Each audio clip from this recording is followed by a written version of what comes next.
Assalamualaikum warahmatullahi wabarakatuh. Sahabat pecinta channel biografi dan kisah. Channel yang mengupas biografi tokoh-tokoh dan kisah yang menarik dan inspiratif. Semoga kalian sehat selalu dan diberikan rezeki yang melimpah. Kisah Abu Nawas, memindahkan istana raja. Baginda baru saja membaca kitab tentang kehebatan Raja Sulaiman yang mampu memerintahkan para jin memindahkan singgasana Ratu Bilqis di dekat istananya. Baginda tiba-tiba merasa tertarik. Hatinya mulai tergelitik untuk melakukan hal yang sama. Mendadak beliau ingin istananya dipindahkan ke atas gunung agar bisa lebih leluasa menikmati pemandangan di sekitar. Dan bukankah hal itu tidak mustahil bisa dilakukan karena ada Abu Nawas yang amat cerdik di negerinya. Abu Nawas segera dipanggil untuk menghadap Baginda Raja Harun al-Rasyid. Setelah Abu Nawas dihadapkan, Baginda bersabda, "Sanggupkah engkau memindahkan istanaku ke atas gunung agar aku lebih leluasa melihat negeriku?" Tanya Baginda. Abu Nawas tidak langsung menjawab, lah berpikir sejenak hingga keningnya berkerut. Tidak mungkin menolak perintah Baginda kecuali kalau memang ingin dihukum. Akhirnya Abu Nawas terpaksa menyanggupi proyek raksasa itu. Ada satu lagi permintaan dari Baginda. Pekerjaan itu harus selesai hanya dalam waktu sebulan. Abu Nawas pulang dengan hati masyghul. Setiap malam ia hanya berteman dengan rembulan dan bintang-bintang. Hari-hari dilewati dengan kegundahan. Tak ada hari yang lebih berat dalam hidup Abu Nawas kecuali hari-hari ini. Tetapi pada hari ke-9 ia tidak lagi merasa gundah gulana. Keesokan harinya Abu Nawas menuju istana, lah menghadap Baginda untuk membahas pemindahan istana. Dengan senang hati Baginda akan mendengarkan apa yang diinginkan Abu Nawas. "Ampun tuanku, hamba datang ke sini hanya untuk mengajukan usul untuk memperlancar pekerjaan hamba nanti," kata Abu Nawas. "Apa usul itu?" "Hamba akan memindahkan istana paduka yang mulia tepat pada hari raya Idul Kurban yang kebetulan hanya kurang 20 hari lagi." "Kalau hanya usulmu, baiklah," kata Baginda. "Satu lagi Baginda." Abu Nawas menambahkan. "Apa lagi?" tanya Baginda. "Hamba mohon Baginda menyembelih 10 ekor sapi yang gemuk untuk dibagikan langsung kepada para fakir miskin," kata Abu Nawas. "Usulmu kuterima," kata Baginda menyetujui. Abu Nawas pulang dengan perasaan riang gembira. Kini tidak ada lagi yang perlu dikhawatirkan. Toh nanti bila waktunya sudah tiba, ia pasti akan dengan mudah memindahkan istana Baginda Raja. Jangankan hanya memindahkan ke puncak gunung, ke dasar samudera pun Abu Nawas sanggup. Desas-desus mulai tersebar ke seluruh pelosok negeri. Hampir semua orang harap-harap cemas. Tetapi sebagian besar rakyat merasa yakin atas kemampuan Abu Nawas. Karena selama ini Abu Nawas belum pernah gagal melaksanakan tugas-tugas aneh yang dibebankan di atas pundaknya. Namun ada beberapa orang yang meragukan keberhasilan Abu Nawas kali ini. Saat-saat yang dinanti-nantikan tiba. Rakyat berbondong-bondong menuju lapangan untuk melakukan salat hari raya Idul Kurban. Dan seusai salat, 10 sapi sumbangan Baginda Raja disembelih lalu dimasak kemudian segera dibagikan kepada fakir miskin. Kini giliran Abu Nawas yang harus melaksanakan tugas berat itu. Abu Nawas berjalan menuju istana diikuti oleh rakyat. Sesampai di depan istana Abu Nawas bertanya kepada Baginda Raja.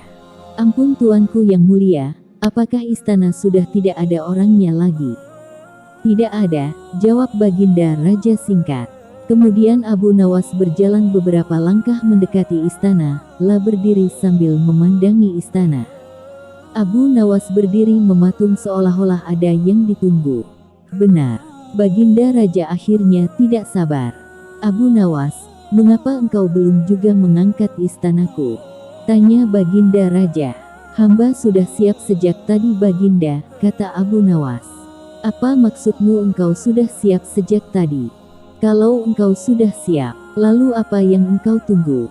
tanya Baginda masih diliputi perasaan heran. "Hamba menunggu istana paduka yang mulia diangkat oleh seluruh rakyat yang hadir untuk diletakkan di atas pundak hamba. Setelah itu hamba tentu akan memindahkan istana Paduka yang mulia ke atas gunung sesuai dengan titah Paduka. Baginda Raja Harun al-Rasyid terpana. Beliau tidak menyangka Abu Nawas masih bisa keluar dari lubang jarum. Kisah Abu Nawas menipu gajah. Abu Nawas sedang berjalan-jalan santai. Ada kerumunan massa. Abu Nawas bertanya kepada seorang kawan yang kebetulan berjumpa di tengah jalan. "Ada kerumunan apa di sana?" tanya Abu Nawas.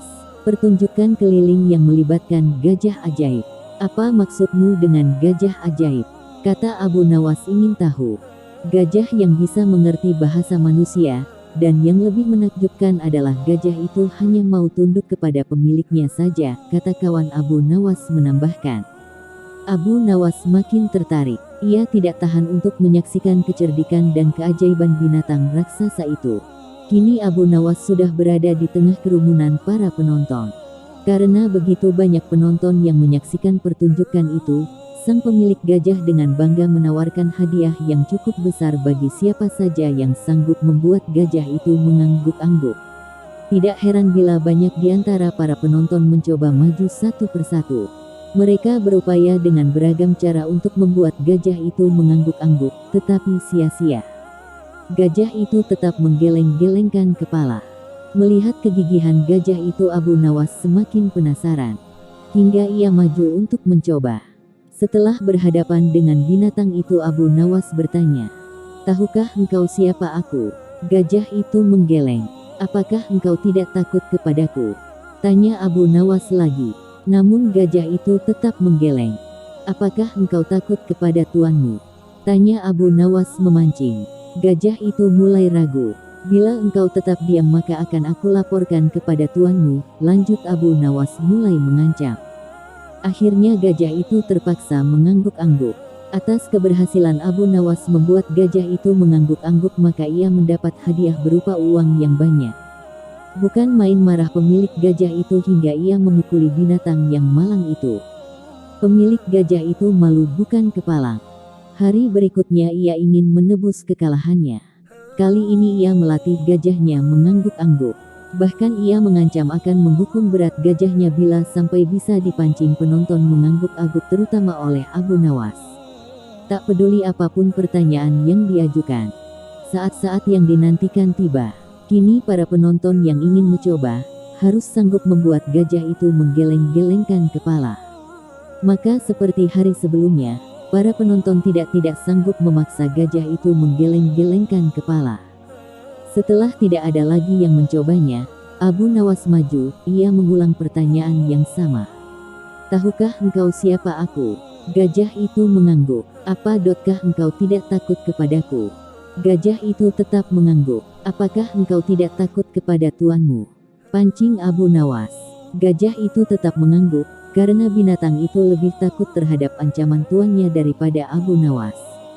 Akhirnya Abu Nawas mengeluarkan bungkusan kecil berisi balsam panas. "Tahukah engkau apa guna balsam ini?" Gajah itu tetap mengangguk. "Baiklah, bolehkah kugosok selangkangmu dengan balsam?" Gajah itu mengangguk. Lalu Abu Nawas menggosok selangkang binatang itu. Tentu saja gajah itu merasa agak kepanasan dan mulai panik. Kemudian Abu Nawas mengeluarkan bungkusan yang cukup besar. Bungkusan itu juga berisi balsam. "Maukah engkau bila balsam ini kuhabiskan untuk menggosok selangkangmu?" Abu Nawas mulai mengancam. Gajah itu mulai ketakutan. Dan rupanya ia lupa ancaman tuannya sehingga ia terpaksa menggeleng-gelengkan kepala sambil mundur beberapa langkah. Abu Nawas dengan kecerdikan dan akalnya yang licin mampu memenangkan sayembara meruntuhkan kegigihan gajah yang dianggap cerdik. Kisah Abu Nawas menjadi tabib. Secara tak terduga, pangeran yang menjadi putra mahkota daulat menderita sakit. Sudah banyak tabib yang didatangkan untuk memeriksa dan mengobatinya. Akhirnya, Baginda Khalifah Harun al-Rasyid mengadakan sayembara yang boleh diikuti oleh semua lapisan masyarakat, termasuk dari negeri tetangga.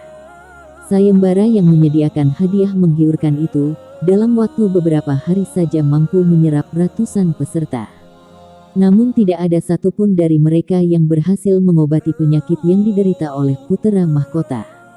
Abu Nawas, Sebagai sahabat dekat Baginda, Harun al-Rasyid menawarkan jasa baik untuk mengobati, menyembuhkan putra mahkota. Baginda Khalifah Harun al-Rasyid menerima usul itu, namun dengan harap-harap cemas. Abu Nawas pun juga menyadari kalau dirinya bukan tabib, karena itu ia tak membawa peralatan apa-apa. Para tabib yang ada di istana tercengang melihat Abu Nawas datang tanpa membawa peralatan yang biasa dibawa oleh seorang tabib. Mereka pun berpikir dan meragukan kemampuan Abu Nawas dalam mengobati. Mungkin orang seperti Abu Nawas yang bukan tabib mampu mengobati, sedangkan para tabib terkenal yang membawa peralatan serba lengkap saja tidak mampu mengobati, bahkan mendeteksi penyakitnya pun tidak terlacak. Tanya salah satu tabib yang sejak tadi memperhatikan tingkah laku Abu Nawas. Abu Nawas yang merasa menjadi pusat perhatian, tidak begitu memperdulikannya. Baginda Khalifah Harun al-Rasyid mempersilahkan Abu Nawas masuk bilik putra mahkota yang sedang berbaring sakit. Ia menghampiri pangeran dan duduk di sampingnya. Cukup lama Abu Nawas dan putra mahkota saling berpandangan dan memperhatikan. Mereka seperti orang tidak kenal saja. Tidak ada kata-kata yang keluar dari insan yang saling berpandangan lantaran keheranan. Kemudian Abu Nawas keluar dari bilik itu menuju dekat tempat duduk Baginda. Saya membutuhkan seorang tua yang di masa mudanya sering berkelana ke berbagai pelosok negeri, kata Abu Nawas dengan muka serius. Orang yang diinginkan Abu Nawas pun akhirnya didatangkan. Orang itu sudah malang melintang sebagai seorang pengelana. Abu Nawas sesaat memandangi lelaki itu seperti seorang polisi yang menginterogasi penjahat. Kemudian Abu Nawas mengajak orang itu masuk ke bilik sang putra mahkota. Tolong sebutkan satu persatu nama-nama desa di daerah selatan, pinta Abu Nawas. Ketika orang tua itu menyebutkan nama-nama desa di bagian selatan, Abu Nawas menempelkan telinganya ke dada sang putra mahkota. Lalu Abu Nawas memerintahkan lelaki itu agar menyebutkan nama-nama desa di bagian utara, barat, dan timur. Ketika disebutkan sebuah desa di daerah utara, degup jantung pangeran berdegup agak keras. Setelah semua bagian negeri disebutkan, Abu Nawas memohon izin untuk mengunjungi sebuah desa di sebelah utara. Baginda Khalifah Harun al-Rasyid merasa heran dengan tingkah laku Abu Nawas yang tidak biasa diperagakan oleh seorang tabib, aneh dan mengherankan. Engkau diundang ke sini bukan untuk bertamasya, tapi untuk menyembuhkan penyakit putraku, kata Baginda Khalifah. Hamba tidak bermaksud berlibur paduka, jawab Abu Nawas. Tetapi aku tidak mengerti maksudmu. Maafkan hamba paduka, kurang bijaksana rasanya bila hamba menjelaskan sekarang. Khalifah akhirnya mengizinkan Abu Nawas pergi selama 2 hari dan sekembalinya dari desa itu ia langsung menemui putra mahkota dan membisikkan sesuatu lalu menempelkan telinganya ke dada sang putra mahkota. Setelah itu Abu Nawas mengangguk-angguk. Oh, dugaanku tidak salah. Abu Nawas keluar dari bilik putra mahkota dengan wajah yang berseri-seri penuh keyakinan menemui Baginda. Apakah yang mulia masih menginginkan putra mahkota hidup? Apa maksudmu Abu Nawas? Jangan gila kamu. Sabar paduka. Jangan marah. Sebab putra mahkota terserang penyakit TBC. Penyakit apa itu? Tekanan batin cinta, paduka. Kamu jangan main-main, Abu Nawas. Maaf paduka. Putra mahkota sedang jatuh cinta pada seorang gadis desa di sebelah utara negeri ini. Bagaimana kamu bisa tahu? Ketika salah satu nama desa di bagian utara disebutkan, tiba-tiba degup jantungnya bertambah cepat. Sedangkan sang putra mahkota tidak berani mengutarakannya. Oleh karena itu hamba kemarin mendatangi desa tersebut untuk mendapatkan nama-nama gadis di desa tersebut. Dan ketika salah satu nama gadisku sebutkan, degup jantung sang pangeran semakin berdetak kencang. Lalu apa yang harus aku lakukan? Mengawinkannya sang pangeran dengan gadis itu. Kalau tidak dikawinkan, cinta itu buta. Bila tidak berusaha mengobati kebutaannya, maka ia bisa mati. Baginda terlihat berpikir keras. Wajahnya menunduk ke lantai istana. Dalam batinnya terjadi pertarungan hebat antara percaya dan tidak terhadap perkataan Abu Nawas. Baginda tahu bahwa Abu Nawas bukanlah seorang tabib, namun ucapannya masuk akal. Barangkali saran Abu Nawas ada benarnya, kata Baginda Khalifah dengan suara lirih.